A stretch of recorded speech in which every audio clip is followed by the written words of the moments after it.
an important point, that if it's, that's not there, then how can there ever be any devotion or relation? So we know, you told, how do we know? Because the Vedas tell this. But the Vedas also tell in some places that Lord Shiva is the supreme absolute truth. So is there something more than just the Vedas that gives us proof, evidence, praman, as to what is true? Is there something more, not other than the Vedas? What I'm saying is some other special part of the Vedas. It's the essence of the Vedas. Yeah. But what is Amnaya? What is Amnaya? This is the important thing for everyone to understand, because Amnaya Praha Tattvam. Amnaya has told what is the truth. And what is Amnaya? Is it all of the Vedas? Is that called Amnaya? What the disciplic succession has accepted, those portions of the Vedas, by the pure, realized, eternal souls, and what they have concluded, that's called Amnaya. Because there are many persons that study the Vedas and they come to other conclusions. We're not interested in that. We're not interested in just a study program of the Vedas, because first of all, in Kali Yuga, you can't do it anyway. There's not enough time. Secondly, people are manda, sumanda matayo, manda bhagya. People are, they're very lazy, manda, sumanda matayo. They're always misguided and misled, always. Right? That's why you find so many philosophies and so many beliefs, and people very easily in Kali Yuga, they become misguided. Sumanda matayo manda bhagya. And they're unfortunate. And upadruta means they're always disturbed by so many different anxieties and mental problems. Always disturbed in Kali Yuga. So this is what the sages told 5,000 years ago. At the first chapter of Srimad Bhagavatam, Sutta Goswami, or the sages told to Sutta Goswami, we see Kali Yuga's coming. No, at that time Srimad Bhagavatam was manifested, yes. But there's also more than just Srimad Bhagavatam that is included in Amnaya. So the Dasmul Tattva is telling that there is one praman, evidence, and there are 9 prameyas. Prameya means that which is proved by the praman. So Dasmul has 1 and plus 9 equals 10. First is Amnaya, because without Amnaya, nothing is understood to be the definitely, without doubt, the absolute truth. So what we have been presented with in our lives by our preceptors, our gurus, in this disciplic succession is the perfect Amnaya. That Bhakti Siddhanta Saraswati Thakur accepted, Bhakti Vinod Thakur accepted, all of our acharyas accepted. So we can know that the absolute truth is a person. And Srimad Bhagavatam vividly describes that person who is the absolute truth. Krishnastu Bhagavan Swayam. So, the Srimad Bhagavatam is the main topic of all of our Vaishnavacharyas, because Chaitanya Mahaprabhu accepted that Srimad Bhagavatam Pramanam Amulam. It is the spotless evidence. So, Therefore, they are preachers of the Srimad Bhagavatam. Mahaprabhu himself was a preacher of the Srimad Bhagavatam. See? And Bhaktisiddhanta Saraswati Thakur, he preached Srimad Bhagavatam, and he challenged all of the impersonal thought of that time, which was very, very widespread. Still is, but at that time, he confronted, just as our previous acharyas confronted these fallacies in Mayavad Bhashya. Mahaprabhu told, Mayavadi Bhashya Shunile Hoy Sarvanash.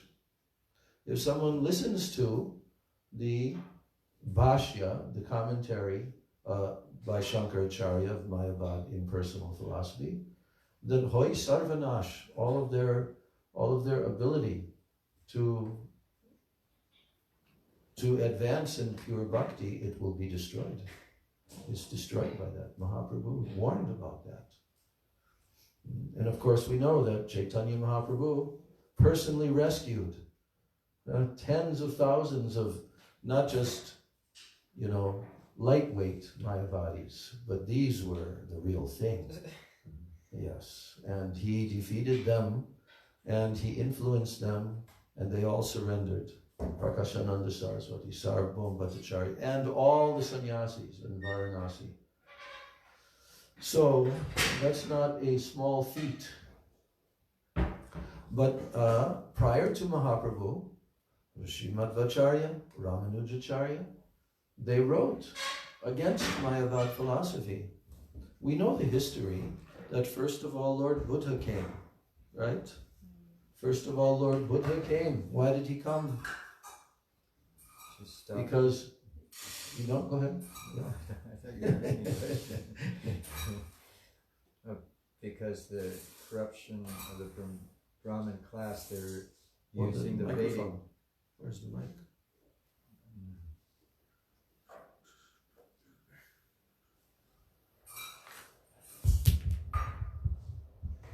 Lord Buddha appeared to stop the killing of innocent animals, and the corrupt Brahminical class were engaged in using Vedic ritualistic direction to practically make a business out of selling slaughtering animals, slaughterhouses, based upon the Vedic sanctions in particular literatures, but they didn't follow those sanctions, like how difficult it is to eat meat in the Vedic culture. You have to sacrifice when there's a day with no moon and so forth, all these different rituals. But what they had started to do, which always happens, is that they begin to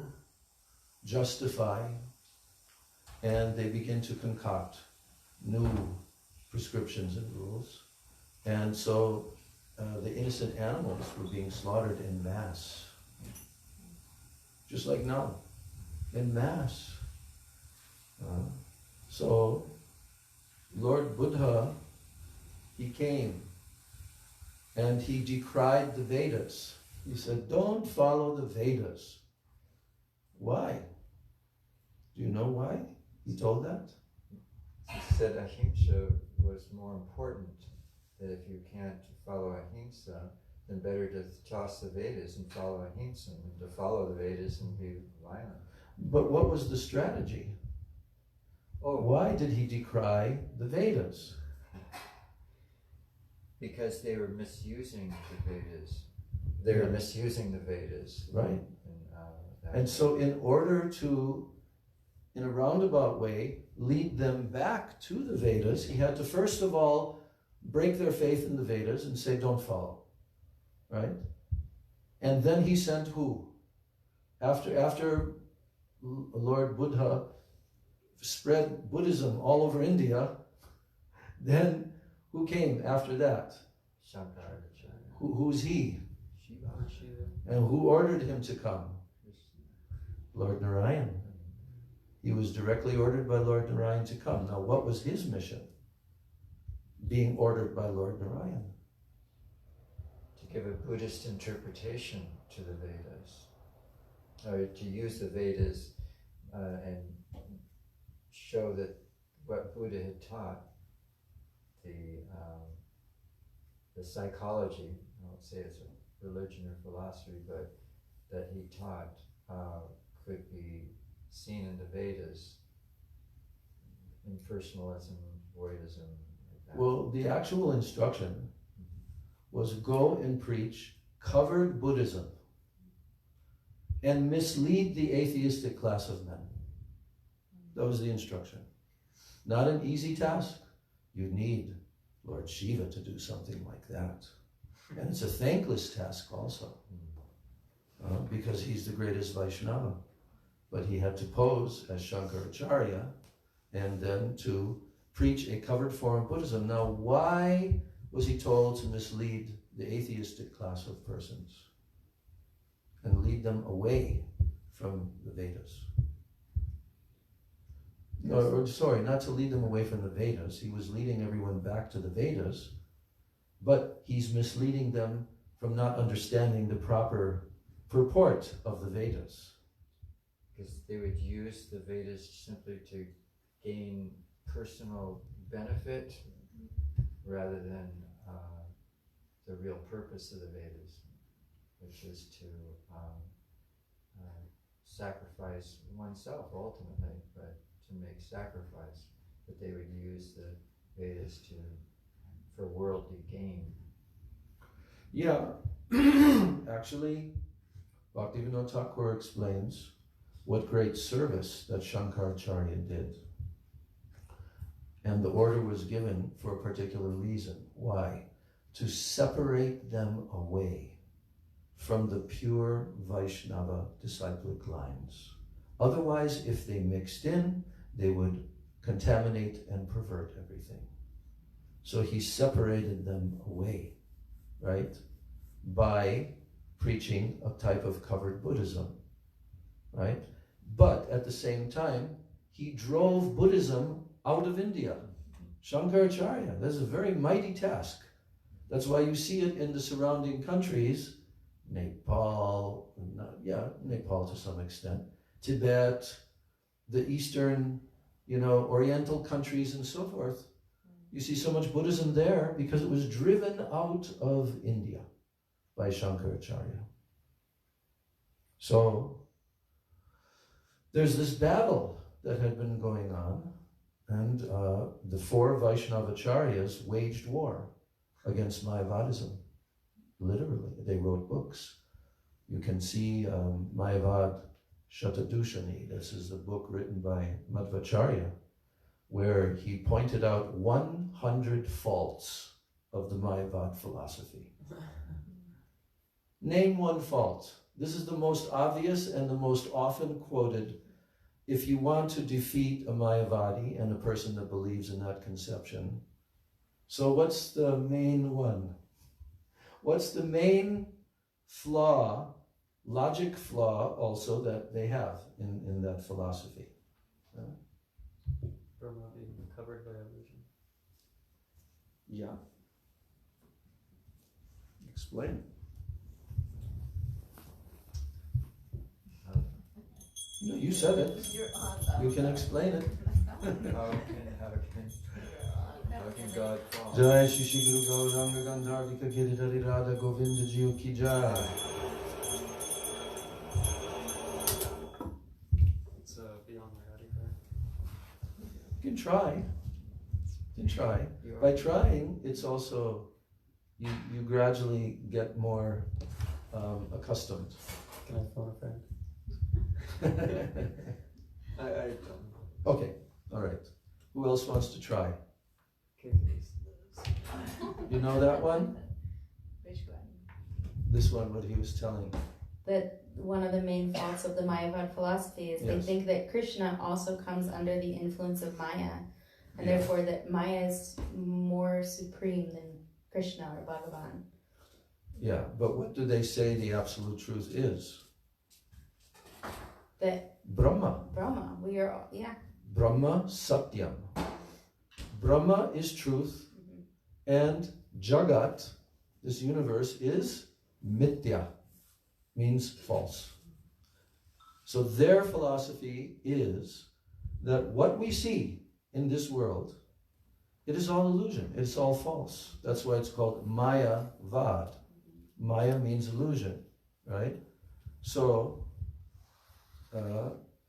they propose that this entity, this absolute truth, the impersonal, formless, qualityless, just one, stream, not stream, like, what's the word? Just nothing but consciousness, right? No qualities, no form, nirgun, nirakar, nirshakti, not even having shakti. But in other words, everything that exists is this absolute truth, Brahma. But what we are seeing, because actually we are Brahma. We are, because we're conscious. So actually we're Brahma. But we're Brahma covered by Maya, covered by illusion, right? So, Sarvam Kalv Idam Brahma. That means everything that exists, Sarvam Kalv Idam Brahma. Everything that exists is Brahma. So then you say, well, my dear Mayavadi, impersonal rascal, you just said that everything that exists is Brahma. But yet, you're saying that Brahma has come under illusion, Maya.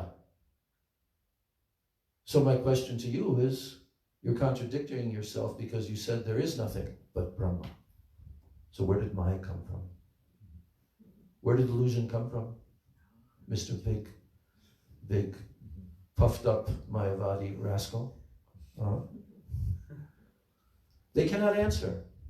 See, our acharyas have torn apart the whole Mayavad philosophy. It needs to be defeated. But as we see, it still seeps into the general masses of people through all the ignorant, foolish rascals who talk about it. And they have no realization, nothing. But, oh, Brahma, we're all one, we're all one. It has no basis in Shastra, even in logic. But yet they spout all of this. And people love to say, you are God, I'm God. I just forgot. Actually, those ignorant people who are very foolish and ignorant and innocent, they actually know nothing, right? But what they're really searching for is a feeling of community, love, affection, being with, that's what they're really looking for. But they've been fed this philosophy that you're God and I'm God, We had some nice exchanges and we've heard very good pastimes that some of the devotees, preachers on the street, meeting people who are saying this. Yeah, it's all one. It's all one. Like which? Well, Prabhupada himself, when someone, if I can remember this right,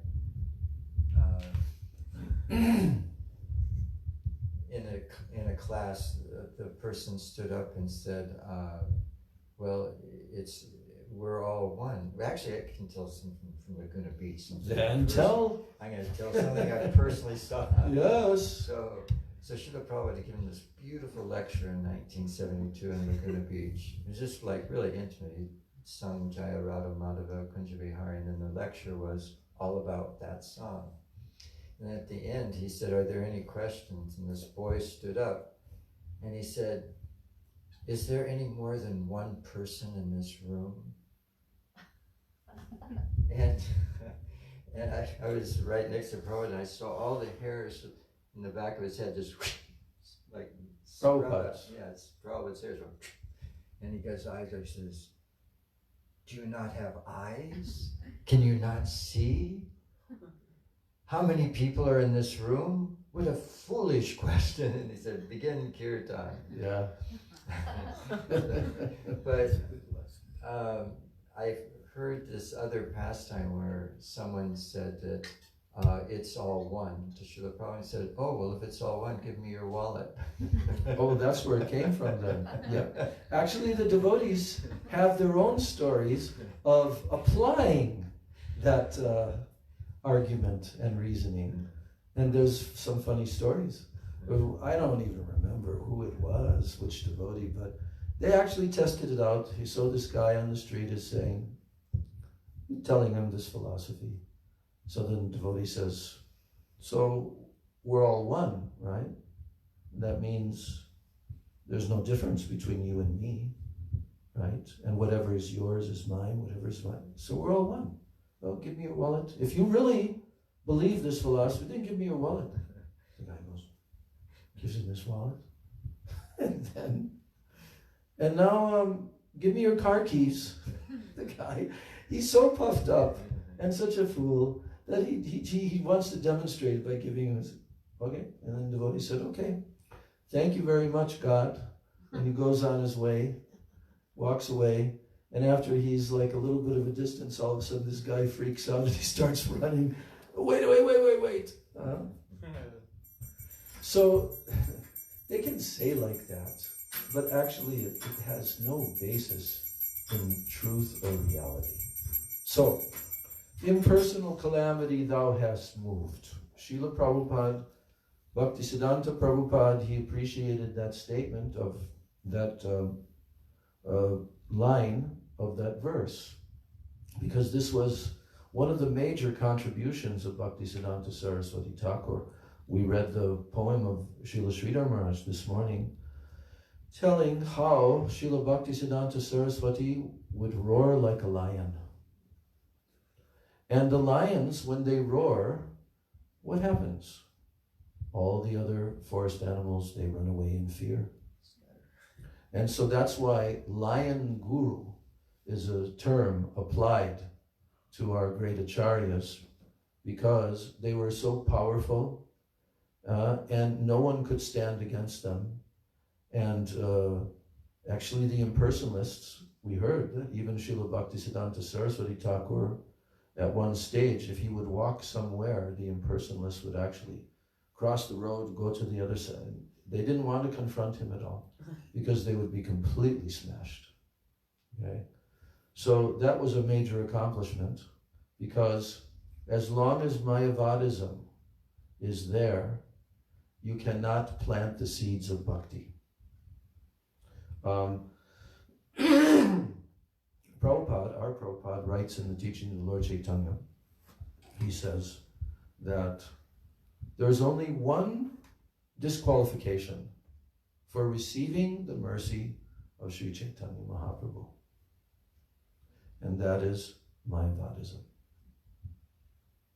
Mahaprabhu's mercy is available to everyone, but if someone adheres to that misunderstanding, then that will hamper their ability to receive the mercy of Mahaprabhu and to begin the process of bhakti. So, I'm reading this poem.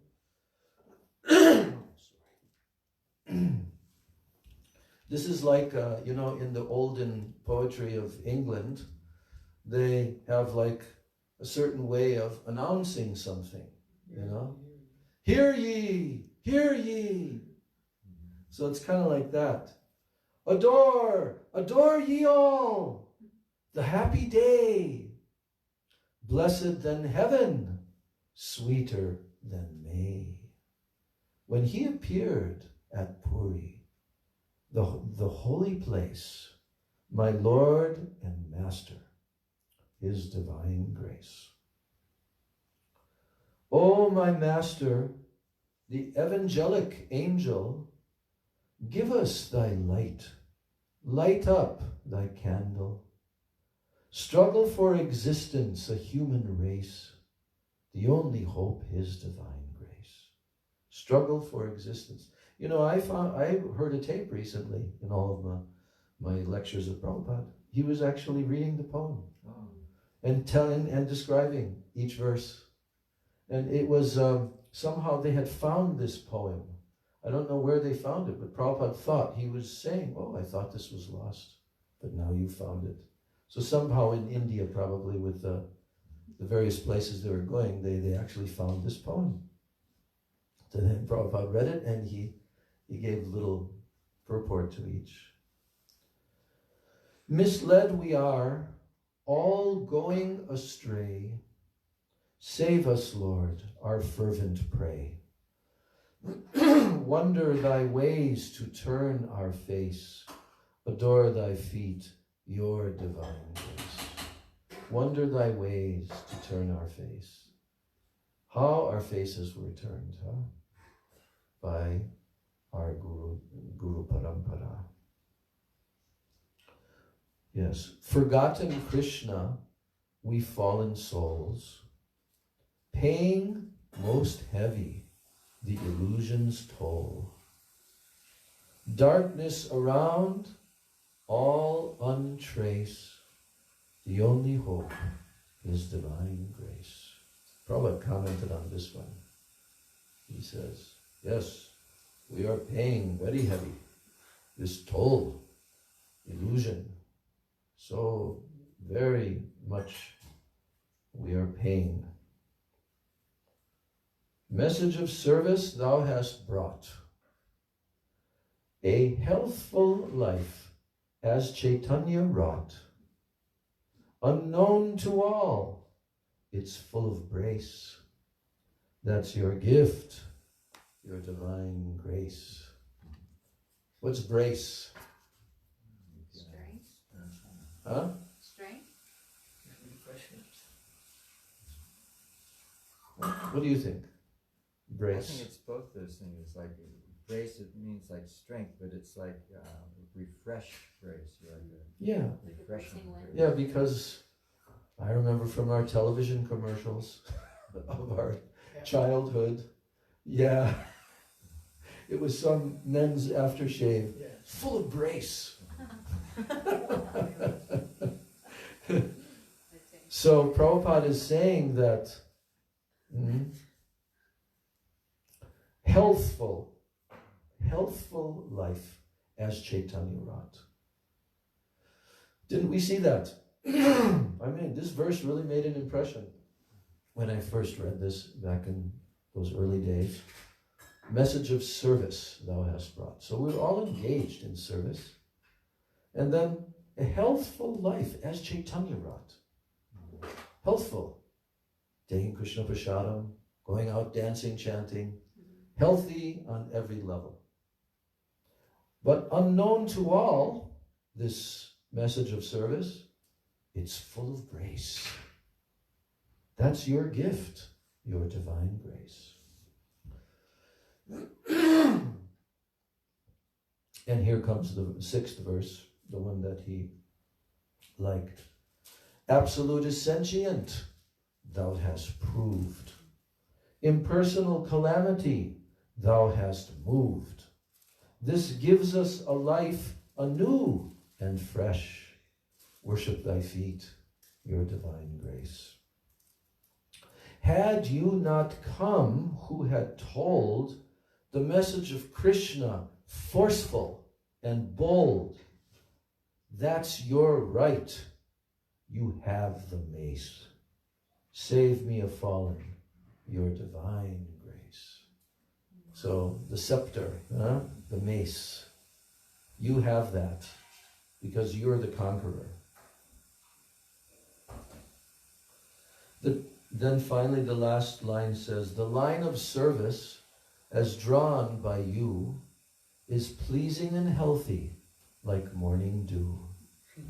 The oldest of all, but in new dress, miracle done, your divine grace. So beautiful, this poem. So just in the last few minutes, I'm going to read from Srila Bhakti Bhagavatirtha Maharaj, some of the final instructions of Prabhupada Bhaktisiddhanta Saraswati Thakur.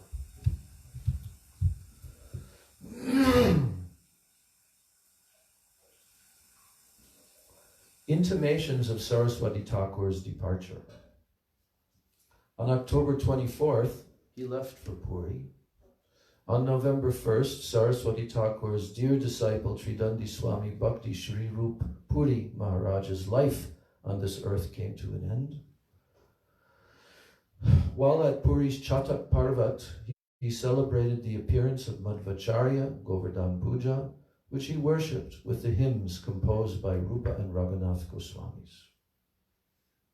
He also celebrated the disappearance day of his guru, Gaur Kishore Das Babaji. Each day, his disciples and guests were refreshed after bathing in the Ganges torrents of his preaching. While in Puri, he constantly warned everyone, worship the Lord without duplicity, for not much time is left. He constantly repeated two prayers written by Rupa and Raghunath. One is, Pratyasam me tvam kuru govardhana puranam. This is Rupa Goswami's first Govardhan Ashtakam. Pratyasam me tvam kuru govardhana puranam. O Govardhan, fulfill every one of my wishes. And the other statement, Nija Nikatanivasam Dehi Govardhanatvam. O Govardhan, please give me residence somewhere near to you. Srila Prabhupada returned to Calcutta on December 9th, preaching to his disciples without cessation during the entire voyage.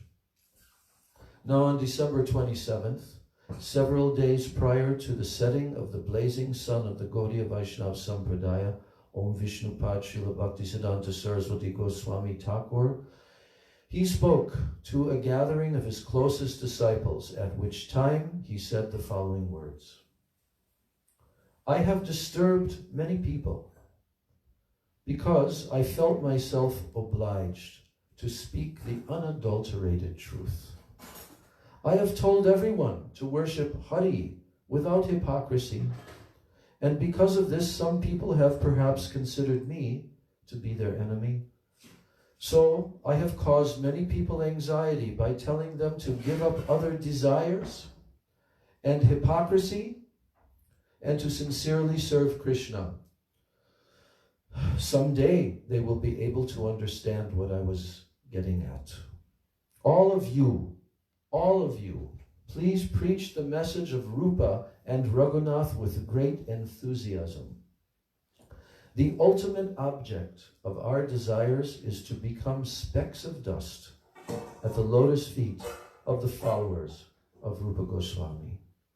Remain united in following the Ashraya Vigraha in order to satisfy the transcendental senses of the one non-dual supreme truth.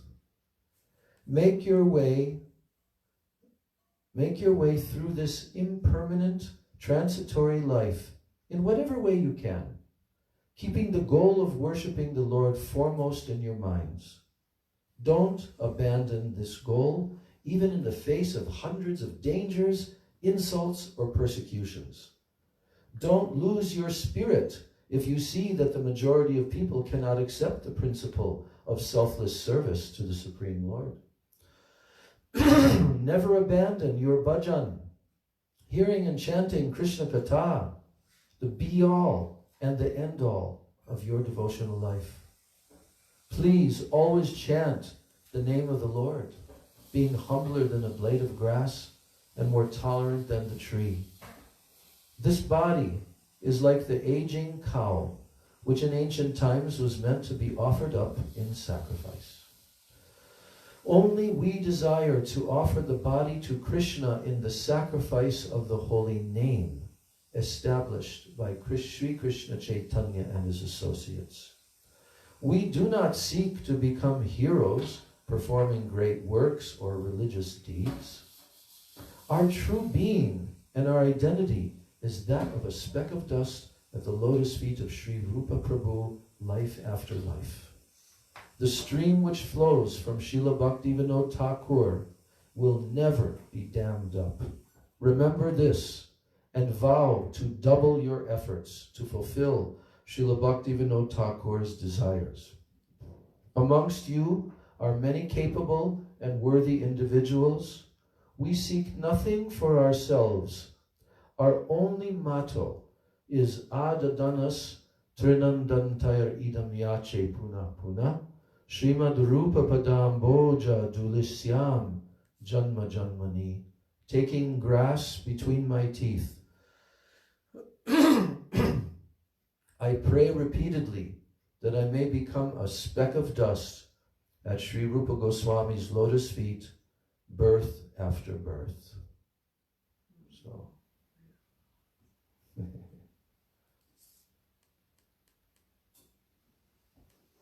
there's a little more, but now it's time for Artik.